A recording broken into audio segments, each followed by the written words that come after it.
Variables क्या होता है? देखें, वेरिएबल का क्या इम्पोर्टेंस है, पहले ये जानना बहुत ज़रूरी है। अगर हम आज वेरिएबल्स के बारे में पढ़ें तो आपको ये बात पता होना चाहिए कि इस वेरिएबल का क्या यूज़ है, या फिर इसका हम लोग इस्तेमाल यूज़ कहाँ कहाँ पर कर सकते हैं। तो देखें, एक बात बहुत स्पष्ट कर लें कि हम जो भी टॉपिक्स डिस्कस कर रहे हैं इन सब का बहुत ज़्यादा इम्पोर्टेंस है जावा के प्रोग्रामिंग में।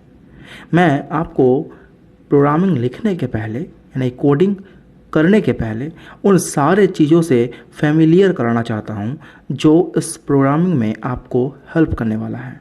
विदाउट दिस स्टेटमेंट्स, इनके बगैर आप कोडिंग्स नहीं कर सकते, या यूँ कहो कि कोडिंग कर तो पाओगे, बस रट लोगे चीज़ों को। तो सबसे पहले हम लोग आज डिस्कस करेंगे वेरिएबल्स के बारे में, क्योंकि ये बहुत इम्पॉर्टेंट पार्ट होता है जावा के प्रोग्रामिंग का, या फिर किसी भी प्रोग्रामिंग लैंग्वेज में वेरिएबल्स काफ़ी इंपॉर्टेंट रोल प्ले करते हैं। मैं आपको समझाता हूँ, आप खुद समझ जाओगे उसके बाद कि क्या इंपॉर्टेंस है, क्या अहमियत है इसका। देखें, घर में या फिर कहीं भी किसी भी जगह पर, या आपके पास ही मैं कहूँ, आप अगर अपने पेंसिल, रबर और स्केल, इरेज़र, शार्पनर जो भी आपके पास है, आप उनको क्या ऐसे ही रख देते हो, या फिर उसके लिए आप एक इंस्ट्रूमेंट बॉक्स खरीदते हो? तो आप बोलोगे सर मैं एक इंस्ट्रूमेंट बॉक्स खरीदता हूँ जिसके अंदर मैं सारे चीज़ों को रख देता हूँ। राइट, अच्छी बात है। यानी कि आप जो भी ऑब्जेक्ट आपके पास रखा हुआ है, जो भी सामान है, उसे कंटेन करने के लिए, उसे होल्ड करने के लिए, रखने के लिए आपको कोई ना कोई ब्लैंक या एम्प्टी स्पेस चाहिए होता है। राइट, और उस एम्प्टी या ब्लैंक स्पेस का कोई ना कोई नाम होता है। जैसे कि आप अपने ज्योमेट्री बॉक्स कहते हैं जिसे, तो ज्योमेट्री बॉक्स उसका नाम है। अगर उसका नाम ज्योमेट्री बॉक्स नहीं होता तो हम उसे पहचान नहीं पाते कि ये किसके बारे में बात हो रहा है। सही है। अब देखिए, और एक बात, घरों में देखे होंगे आप, माँ कोई भी सामान को किसी भी कंटेनर में डाल कर रखती है, ऐसे ही हवा में फेंक नहीं देती उसे, या ज़मीन पर नहीं रख देती है, मट्टी पर नहीं रख देती है। राइट, उसे होल्ड किया जाता है, उसे रखा जाता है, कंटेन किया जाता है किसी न किसी कंटेनर के अंदर। इन द सेम वे जावा में जब आप करोगे प्रोग्रामिंग तो आपको हमने 3 बातें बताई थी। पहला होता है इनपुट, उसके बाद होता है उस इनपुट का प्रोसेसिंग, और फिर फाइनली जो बात आती है वो होती है output, according to the processing, according to the input. अब ये बात जो आप लोग समझ रहे हैं कि इनपुट होता है, तो इनपुट यानी कि क्या? Input means what? आप अपने प्रोग्रामिंग में जो भी वैल्यू एंटर करने वाले हो, जो भी आप कीबोर्ड में टाइप कर रहे हो, जो एंटर कर रहे हो, जो भी आप कीबोर्ड में टाइप करके एंटर कर रहे हो, वही कीबोर्ड में टाइप किया हुआ चीज़ ही डेटा है या वैल्यू है। तो वो जो वैल्यू आप कीबोर्ड में टाइप किए प्रोग्रामिंग के दौरान, वो जा कर के उस जावा प्रोग्रामिंग लैंग्वेज में कहीं ना कहीं तो स्टोर होगा, कहीं ना कहीं तो कंटेन होगा वो ना। तो उस कंटेनर, उस मेमोरी को जहाँ पर वो सारे वैल्यूज़ या डेटा स्टोर होता है, तो उस ब्लैंक या एम्प्टी स्पेस को हम लोग कहते हैं, इसे ही कहा जाता है वेरिएबल्स। ठीक है, और ये वेरिएबल का एक पर्टिकुलर नाम दिया जाता है। सपोज कर लेते हैं कि वेरिएबल का नाम ए है, ए इज़ द वेरिएबल। क्यों नाम रखा जाता है? ताकि इजीली इसे आइडेंटिफाई किया जा सके, क्योंकि हमारे प्रोग्रामिंग के दौरान आप एक से ज़्यादा बार वैल्यू एंटर करते हो। अब अगर मान लीजिए आपने पहली बार एक वैल्यू एंटर किया 10, फिर आपने एंटर किया 20, और आपको पता ही नहीं कि जा कर के कहाँ स्टोर हो रहा है, तो आप उन वैल्यूज़ को इस्तेमाल कैसे करोगे, यूज़ कैसे करोगे?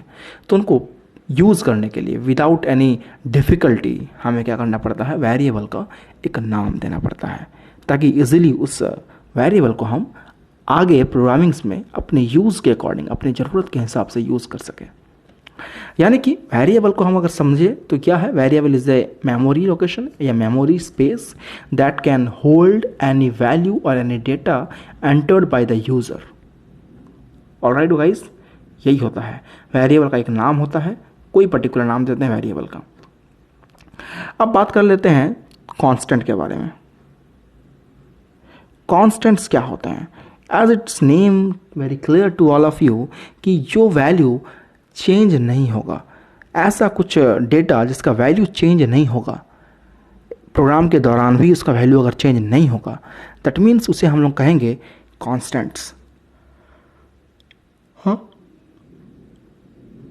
जैसे जैसे कि कोई वैल्यू, जैसे कि मान लेते हैं 123, ये एक कांस्टेंट वैल्यू है, -321 ये कांस्टेंट वैल्यू है, तो ये हो गया -0.47 ये एक कांस्टेंट वैल्यू है।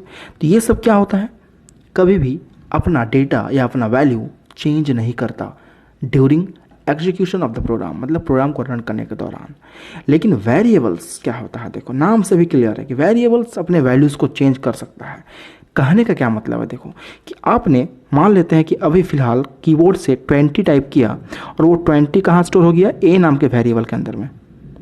लेकिन अगले ही पल अगर उसी प्रोग्राम के दौरान अब अगर ए का वैल्यू फिर से आपने 100 टाइप कर दिया कीबोर्ड में, तो उसी 20 के बदले में क्या आ जाएगा, अब यहाँ पर 100 आ जाएगा। बात आ रहा समझ में? यानी कि ये वेरिएबल का जो वैल्यू है इट कैन बी चेंजेबल, इसे हम अपने हिसाब से चेंज कर सकते हैं। लेकिन जहाँ तक बात रहा कॉन्स्टेंट्स का, कॉन्स्टेंट्स को हम लोग चेंज नहीं कर सकते, है ना। तो ये दोनों टॉपिक काफ़ी इम्पॉर्टेंट है और आपको ये बात समझ में अब आ रहा होगा कि वेरिएबल्स का क्या इंपॉर्टेंस है किसी भी प्रोग्रामिंग में। क्योंकि आप कुछ भी वैल्यू एंटर करोगे तब जा करके वो प्रोग्रामिंग काम करेगा, तो जो भी आप एंटर करोगे वो जाकर कहीं ना कहीं स्टोर होगा। तो जिस मेमोरी में जाकर के वो स्टोर हो रहा है उस मेमोरी को कहते हैं वेरिएबल्स। जस्ट लाइक कि आपके ब्रेन, आपका ब्रेन में जाकर कोई भी डेटा जो आप सुनते हो, आप देखते हो, आप सूंघते हो, ये सारी चीज़ें क्या होती है आपके मेमोरीज़ में जाकर के स्टोर होती है, आप उस चीज़ को याद रखते हो, है ना। वैसे ही जो डेटा या जो वैल्यू आप एंटर करते हो कीबोर्ड की मदद से, ठीक है, वो जा करके किसी न किसी मेमोरी में स्टोर होता है और उसी मेमोरी को हम लोग कहते हैं वेरिएबल्स, जिसका वैल्यू चेंज होते रहता है। अभी आप ए का वैल्यू 100 रखे हैं, मान लीजिए आपने ए का वैल्यू 20 कर दिया, तो ये 100 हट जाएगा यहाँ से और इसकी जगह क्या हो जाएगा 20, पहले वाला वैल्यू हट जाएगा। Means variables value can be change. तो इसी के अकॉर्डिंग हमने एक डेफिनेशन लिख कर रखा आपके नोट्स के लिए। देखिए कि constants in Java refer to constants in Java refer to fixed values that do not change during the execution of the program। मैंने आपको पहले इसको एक रफली समझाने की कोशिश किया था मैंने, तो वहाँ आपको ये बात क्लियर हो चुका होगा कि कांस्टेंट किसे कहते हैं। कांस्टेंट एक फिक्स्ड वैल्यू होता है जिसे उस प्रोग्राम के एग्जीक्यूशन के दौरान, एग्जीक्यूशन का मतलब होता है उस प्रोग्राम को रन करने के दौरान चेंज नहीं कर सकते। वेरिएबल्स क्या होता है, वेरिएबल्स एक मेमोरी होता है that can contain a data value, जिसके अंदर में क्या होता है जो भी आप एंटर करते हो, यानी कि जो अभी आप कीबोर्ड में टाइप किए हो वो आपके लिए डेटा है या वो आपके लिए वैल्यू है, वो आपका स्टोर हो जाएगा उस वेरिएबल के अंदर में। Unlike constants that remain unchanged during the execution। Constants क्या होते हैं, अपने पूरे प्रोग्रामिंग के एग्जीक्यूशन के दौरान वो अपना वैल्यू चेंज नहीं करता, है ना। अ वेरिएबल में take different value at different time. वहीं वेरिएबल क्या होता है, वो अलग अलग टाइम पे अलग अलग बार जब आप एग्जीक्यूट करोगे, मान लेते हैं आपने एक प्रोग्राम लिखा है a+b का, दो नंबर को ऐड करने का, आप आज ए के अंदर में 20 डाले हो और बी के अंदर में 10 डाले हो, तो a+b कितना आ जाएगा 30 हो जाएगा।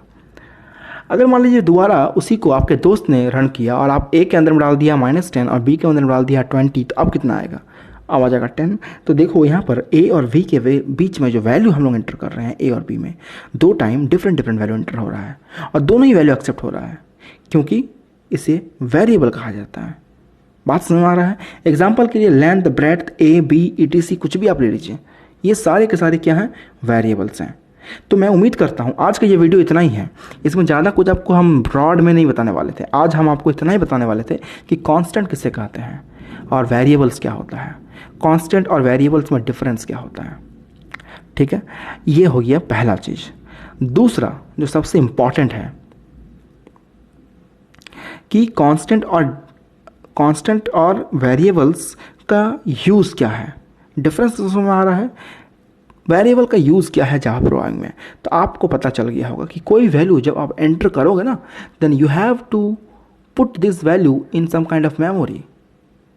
आपको वैल्यू को किसी मेमोरी के अंदर एंटर करना होगा, पोस्ट करना होगा, पुट करना होगा, and that memory is known as variable. So उम्मीद करते हैं कि ये वीडियो आपके लिए हेल्पफुल रहा होगा, और इस वीडियो को आप जितना हो सके अपने दोस्तों के बीच में शेयर भी करिए ताकि सबको मैक्सिमम बेनिफिट मिल सके। और अगर आप इस वीडियो पे नए हो तो डेफिनेटली इस चैनल को सब्सक्राइब जरूर करें ताकि हमारी मुलाकात हमेशा होती रहे। और अगर आप पहले से ही हमारे से जुड़े हुए हो तो डेफिनेट से बात है कल दोबारा आपसे मुलाकात होगी। तब तक के लिए take care and good bye.